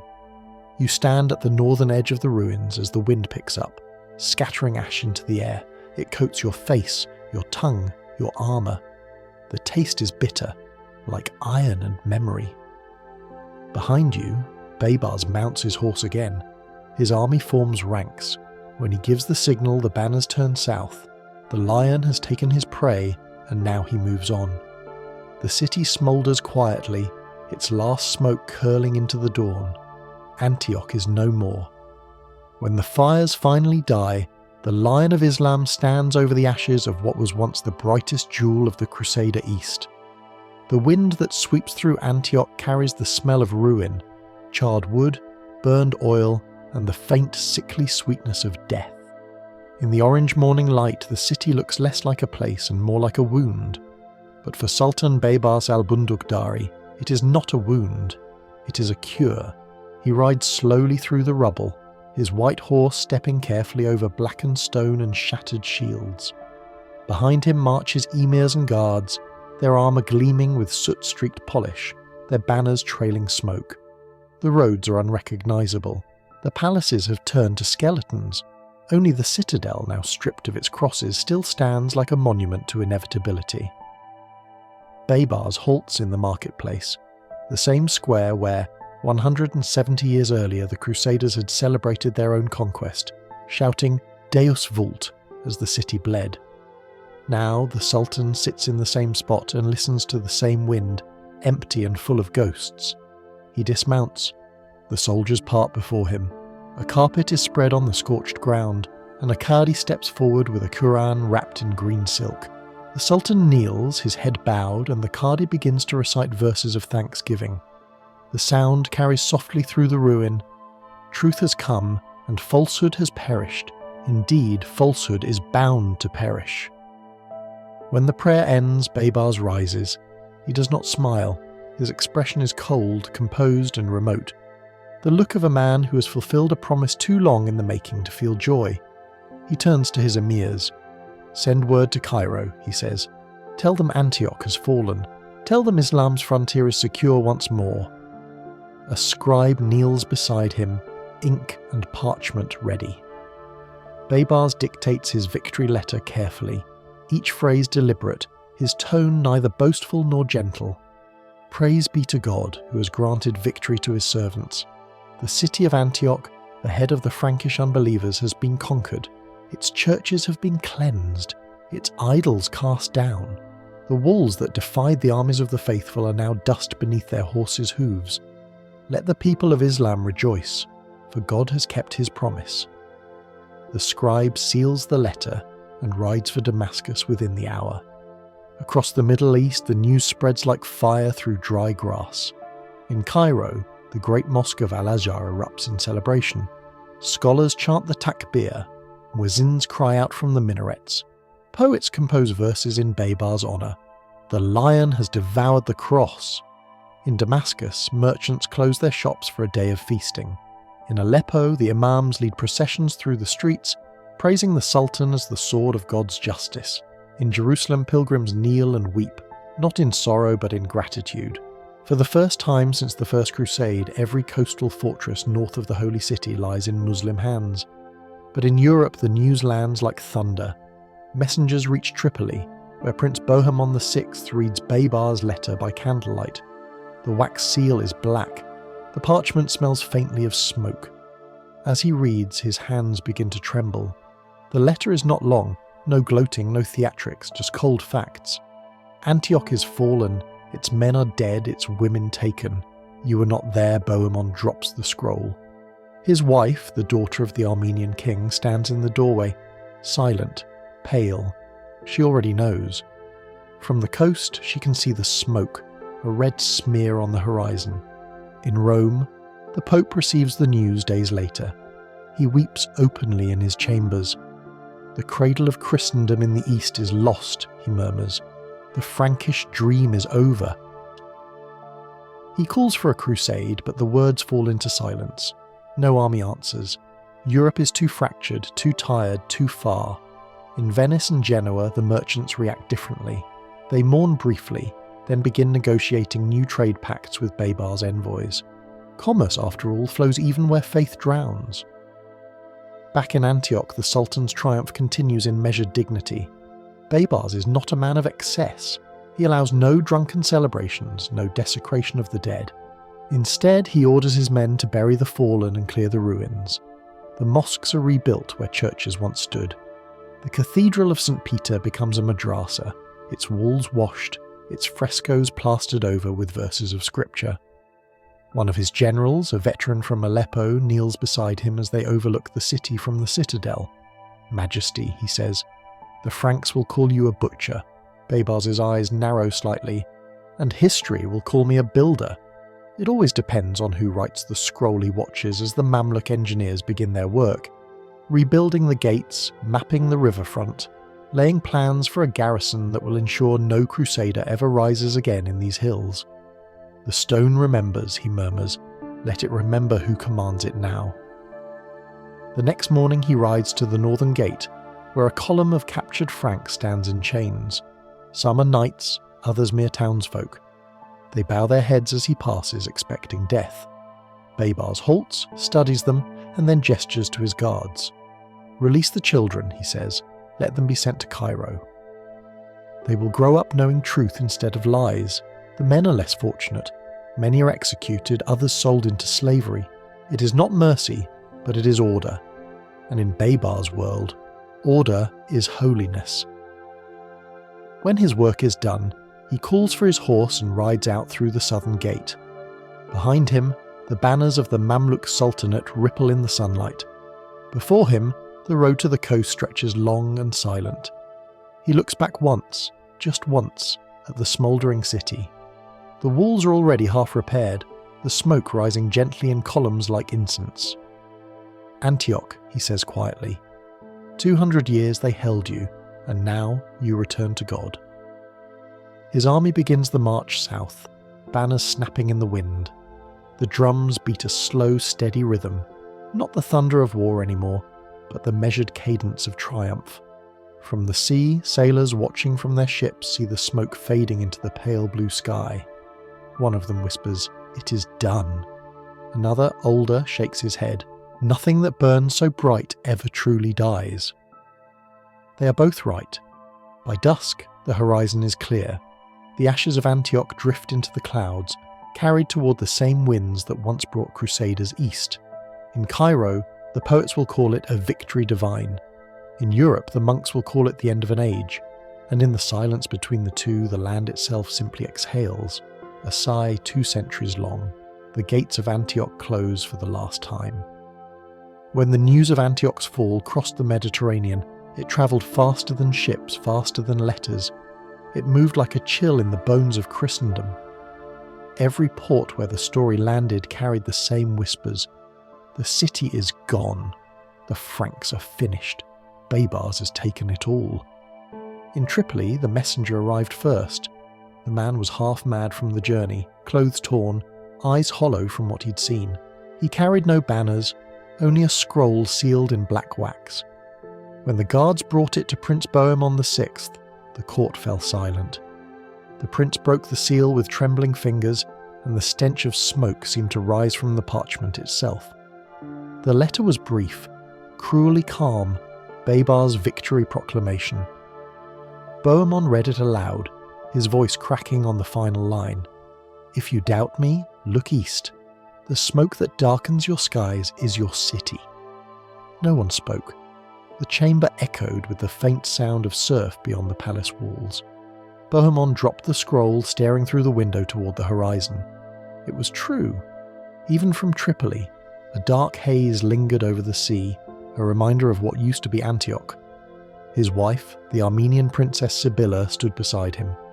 Her lips trembled, but she did not weep. "What will you do?" she asked softly. Bohemond's answer came like a confession. "Nothing." What is left to save? He sent riders north anyway, hoping, praying for survivors. None returned. In Armenia, King Hetum, Sibylla's father, received the news next. He closed his eyes, his face tightening as if struck. "Antioch is gone," he said. "Then so is the bridge between east and west." He ordered 3 days of mourning. Church bells tolled across Cis and Tarsus, their sound thin and hopeless against the mountains. But beyond the Levant, the reaction was stranger, colder. In Venice, merchants read the reports, exchanged worried glances, and quietly adjusted their ledgers. "A pity," one said. "But perhaps trade will be easier now. One ruler to negotiate with instead of many." In Genoa, shipwrights nodded grimly. At least the routes remain open. The Mamluks like gold as much as anyone faith grieved. Commerce adapted. In Rome, however, the blow struck deep. When the papal courier brought the news to Pope Clement IV, he fell silent for nearly an hour before speaking. "The cradle of the church in the east," he murmured, "has been turned to dust." He ordered mass in mourning. The cardinals gathered in the candlelit basilica of St. John Lateran, their voices echoing off the marble as they chanted De profundis clamavi ad te, Domine. "Out of the depths, I cry to you, O Lord." The Pope wrote letters to France, England, and the Holy Roman Empire urging another crusade. One final march to reclaim the lost heart of Christendom. But Europe had changed. Kings now warred with each other, not for faith, but for crowns. The call went unanswered. In Paris, King Louis IX was dead. His son, Philip the Bold, read the Pope's appeal and sighed. "Our people are weary," he told his council. "Our coffers empty. We cannot bleed for stones half a world away." In England, Edward, not yet the Longshanks, was preparing his own small crusade. But even he heard the news with disbelief. "Antioch," he said, "impossible." When his advisers confirmed it, he closed the map and whispered, "Then nothing stands between them and the sea." Monasteries across Europe copied Baybars' letter, word for word in Latin, so that the faithful could read their shame. It became infamous. The Sultan's declaration that God himself had turned against the Franks. In Paris, a monk wrote in the margins of his manuscript, "The East is lost because we have lost the West within ourselves." Pilgrims who had once dreamed of Jerusalem now turned back at Cyprus, unwilling to sail further. Knights who had taken vows to fight for the cross broke them quietly and went home. Preachers still thundered from their pulpits, but fewer people listened. For the first time, the idea of crusade began to feel like a story from another age. In Antioch, the ruins cooled under rain. The blackened stones steamed. Mamluk workers cleared the streets, stacking debris into neat piles. Baybars' administrators arrived, tax collectors, judges, scribes, turning what had been a battlefield into a functioning province of Egypt. The call to prayer replaced the ringing of bells. Arabic replaced Latin in the markets. Within weeks, Antioch had transformed from a Crusader capital into a Mamluk stronghold. And yet, even among the conquerors, whispers spread. Some soldiers claimed to see blue lights dancing over the ruins at night, the restless souls of knights who had fallen defending their walls.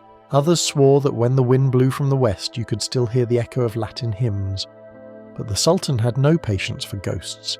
He sent builders to restore the city's aqueducts, artisans to craft mosaics for its new mosques, scholars to teach at its new madrasas.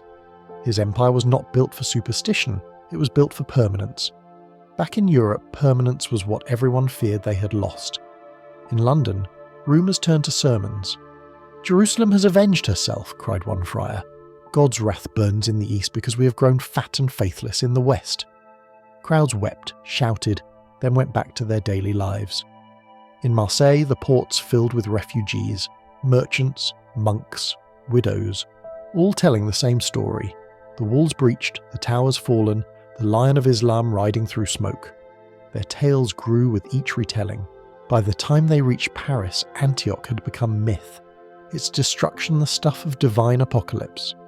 One chronicler, writing in Flanders, tried to end his account with dignity, and thus ended the last great city of the Franks in the east, as the Lord had foretold, for pride goeth before destruction.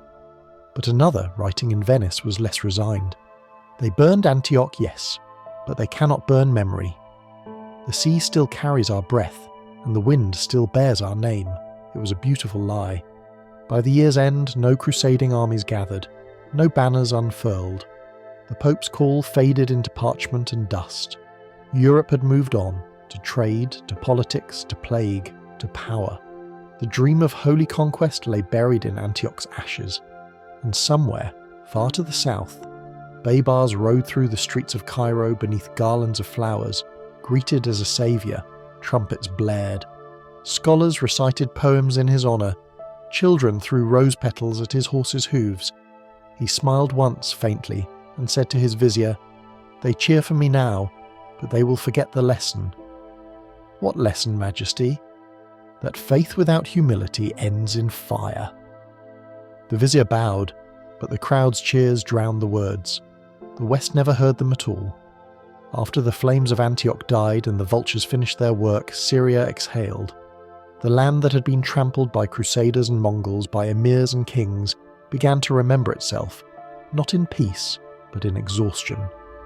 The roar of war gave way to the hum of rebuilding, the creak of carts carrying stone instead of corpses, the steady murmur of prayers that no longer begged for victory, only for quiet. The Mamluk army withdrew southward, leaving behind garrisons in the ruins. Their banners were replaced with those of the local governors, and for the first time in generations the cities of northern Syria, Aleppo, Hama, Latakia, looked south to Cairo instead of west to Rome. The new order had come not through faith, but through force. And yet, under Baybars, it became something resembling stability. In Aleppo, where the Sultan made his headquarters before returning to Egypt, work began immediately. Masons rebuilt the walls, scribes copied decrees, merchants reopened their shops. The survivors from Antioch, the few who had surrendered or fled early, arrived there under guard, broken and hollow-eyed.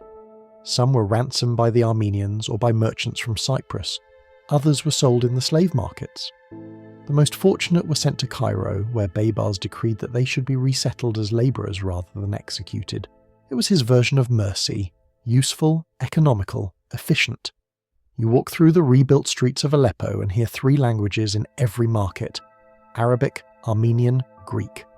The war has reshaped the world, but commerce has survived it, slithering through ruins like a serpent through stone. Silk still moves from east to west. Spices still scent the air, coins still clink. Only the banners have changed.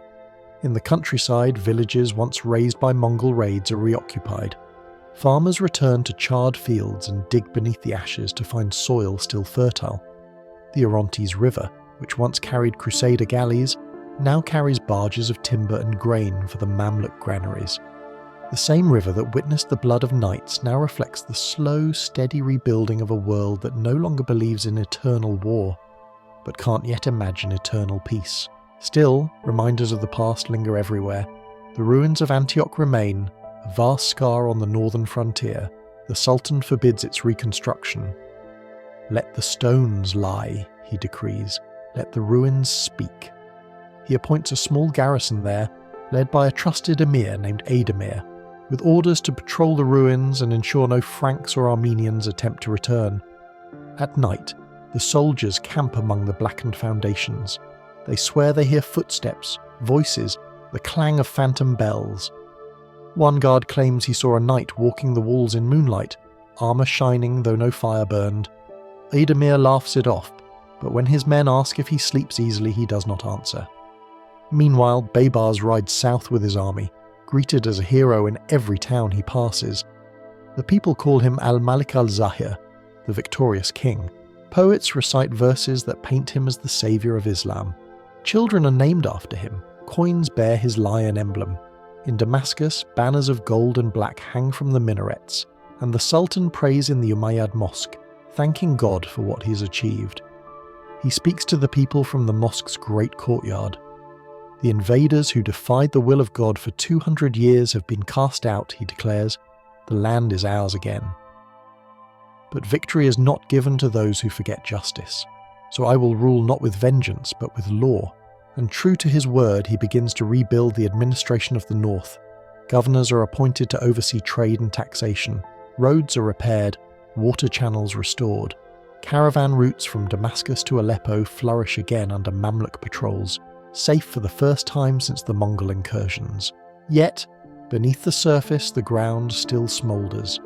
The Armenian kingdom of Cilicia watches uneasily from the north, fearful that Baybars' armies will soon turn their gaze toward them. In Tripoli, Bohemond VI fortifies his walls, his once proud principality now little more than a strip of coastline and a fading memory. Letters to Europe begging for help go unanswered. Further east in Mosul and Edessa, Muslim scholars debate the meaning of Baybars' victory. Was it divine will, or merely the culmination of human strength? A theologian in Damascus writes, "The lion's sword was sharp, but it was the rust of the Franks' hearts that made it cut so deep."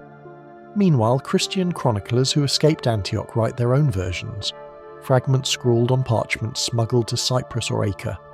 One reads, "They took our city, but they did not take our souls. For every stone they cast down, a prayer still rises."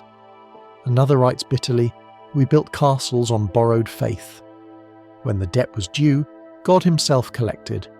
In the hills around Hama, where the Mamluk army once camped, the peasants rebuild their terraces. Children play among the old siege works, climbing over the skeletons of trebuchets and half-buried helmets. They don't know the names of the men who died here. History, like Earth, covers what it cannot digest." Baybars architects arrive in Antioch's ruins weeks later to reclaim the usable stone. They work quietly, pulling down what remains of the Crusader citadel and reusing its marble for mosques in Aleppo and Homs. A chronicler notes, "The churches of the Franks became the foundations of Islam's walls." And so, piece by piece, Antioch is recycled into the living body of the new empire. By the end of the year, Baybars' network of fortresses stretches from the Nile Delta to the Taurus Mountains. His empire hums like a well-tuned instrument, trade moving, scholars teaching, soldiers patrolling. Yet beneath the triumph, a shadow lingers.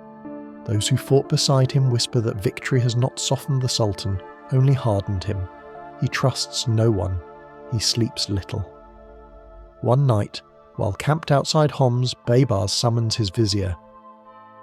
"Do you believe," he asks, "that God loves us more than he loved them?" The vizier hesitates. "Majesty, I believe God loves those who obey him." Baybars looks toward the north, toward the ashes of Antioch faintly visible under the stars. Then may he never test us as he tested them. He dismisses the vizier and prays alone until dawn. In the years to come, Antioch's name fades from maps, its memory absorbed into songs and sermons. Travellers who pass the Orontes see only scattered stones and wonder what empire built them. Birds nest in the broken towers. The wind moves through the ruins like a sigh too ancient to translate. And yet, for those who remember, the silence of Antioch is louder than any victory. It reminds them that empires rise from faith and crumble from pride. The years turned quietly over the ruins of Antioch. Grass grew where streets once ran, fig trees split the stones of noble courtyards, and the river, slow and unbothered, wound its way past the broken walls without memory or malice. The Mamluk garrison stayed for a time, then dwindled. The Sultan's attention drifted to newer conquests and older intrigues. Dust replaced banners, silence replaced prayer, and the city that had once been the heartbeat of two faiths became nothing more than a scar beneath the Syrian sun.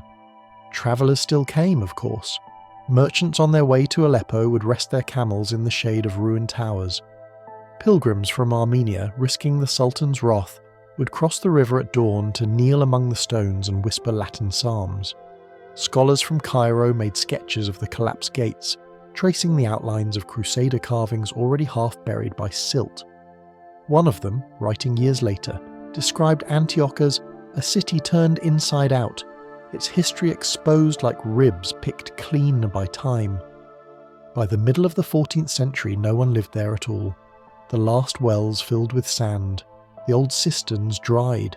Shepherds avoided the place, saying their flocks grew restless near the walls. At night, when the moon was full, travellers swore they heard faint echoes from the hollow churches, the ghostly clang of bells, the cry of men on the walls, the whisper of prayers unanswered. But the ruins still held stories. If you sifted through the rubble, you could find bits of mosaic, a hand, a sword, a saint's halo. In one chapel, half collapsed and open to the sky, a single arch still stood, its Latin inscription barely legible, Deus vult, God wills it. The words had outlived the men who believed them. Far away, in Cairo's archives, Baybars' scribes recorded his campaigns in precise, unemotional script. In the year 666 after the Hijra, the city of Antioch was conquered, its people subdued, and its walls restored to the House of Islam. Just one line among hundreds. To the Sultan, it was another victory. To the world, it was the closing of a door. In Europe, that door remained closed for centuries. Pilgrims to Jerusalem would sail south instead of east. The names of the great Crusader fortresses, Crac des Chevaliers, Tripoli, Antioch, became fables, whispered by monks copying manuscripts in candlelight. When the Renaissance came, scholars spoke of those lost cities as curiosities, not wounds. They turned faith into history, and history into legend. Still, the land remembered. The Orontes flowed past the ruins, its banks lined with poplars that creaked in the wind like the masts of old ships. The wind carried dust from the stones and scattered it across the plain. Crusader dust, Mamluk dust, dust of saints and peasants alike. Everything, given enough time, becomes the same colour.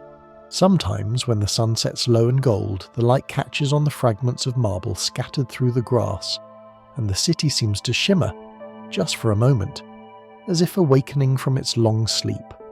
You can almost hear it breathing, faint but steady. The echo of a market, the toll of a bell, the murmur of prayer in 2 languages. Then the light fades, and only the crickets remain. Centuries later, travellers from distant empires, Ottomans, French, British, will stand on the same hill where the citadel once crowned the skyline. They'll look down at the stones and call it Antioch. A new city will rise nearby, humble at first, then bustling again. Life, as always, will find its way through the cracks, but the old Antioch will not return. It doesn't need to. Its memory has already done its work. You stand there now, the wind tugging at your cloak, the scent of earth and old fire in the air. The ground beneath your feet hums faintly with everything that has been buried here. Faith, ambition, cruelty, devotion. All the things that make empires rise and fall. You close your eyes and listen. The silence isn't empty anymore. It's full. Full of the voices of 1,000 years, layered and patient, whispering one truth that outlasts every wall, every creed, every king. Nothing built by pride endures, but every act of faith, even the broken ones, leaves an echo. And tonight, in the hush between heartbeats, that echo is all that remains. You made it to the end. The fires are gone now, the swords are quiet. Only the wind moves through the ruins of Antioch, soft, slow, gentle as breath. The stones that once echoed with battle now lie cool beneath the moon, their sharp edges worn smooth by time. The river hums its eternal song below, washing away the dust of armies long forgotten. You stand there for a while, breathing the night air. It smells of earth after rain, faint smoke, and something older still, the scent of memory itself. The sky above is a deep velvet blue, scattered with the same stars that look down on the city's fall 700 years ago. They've seen everything, judged nothing. Somewhere in the darkness a single bell tolls, not in sorrow, not in triumph, but simply because that's what bells do. It rings once, then fades into silence. And in that silence you realise every empire, every name carved into stone eventually becomes part of the same quiet. The Crusaders came, the Mamluks rose, and the world kept turning. And here you are, a witness centuries later, heart still beating, breath still warm, proof that history never really ends. It just changes shape, waiting to be remembered. So tonight, let the noise of the past drift away. Let the dust settle. Let the flames fade to embers. The echoes will keep whispering without you. Close your eyes. The city is asleep now, and maybe for a little while so are you. Good night, sweet dreams.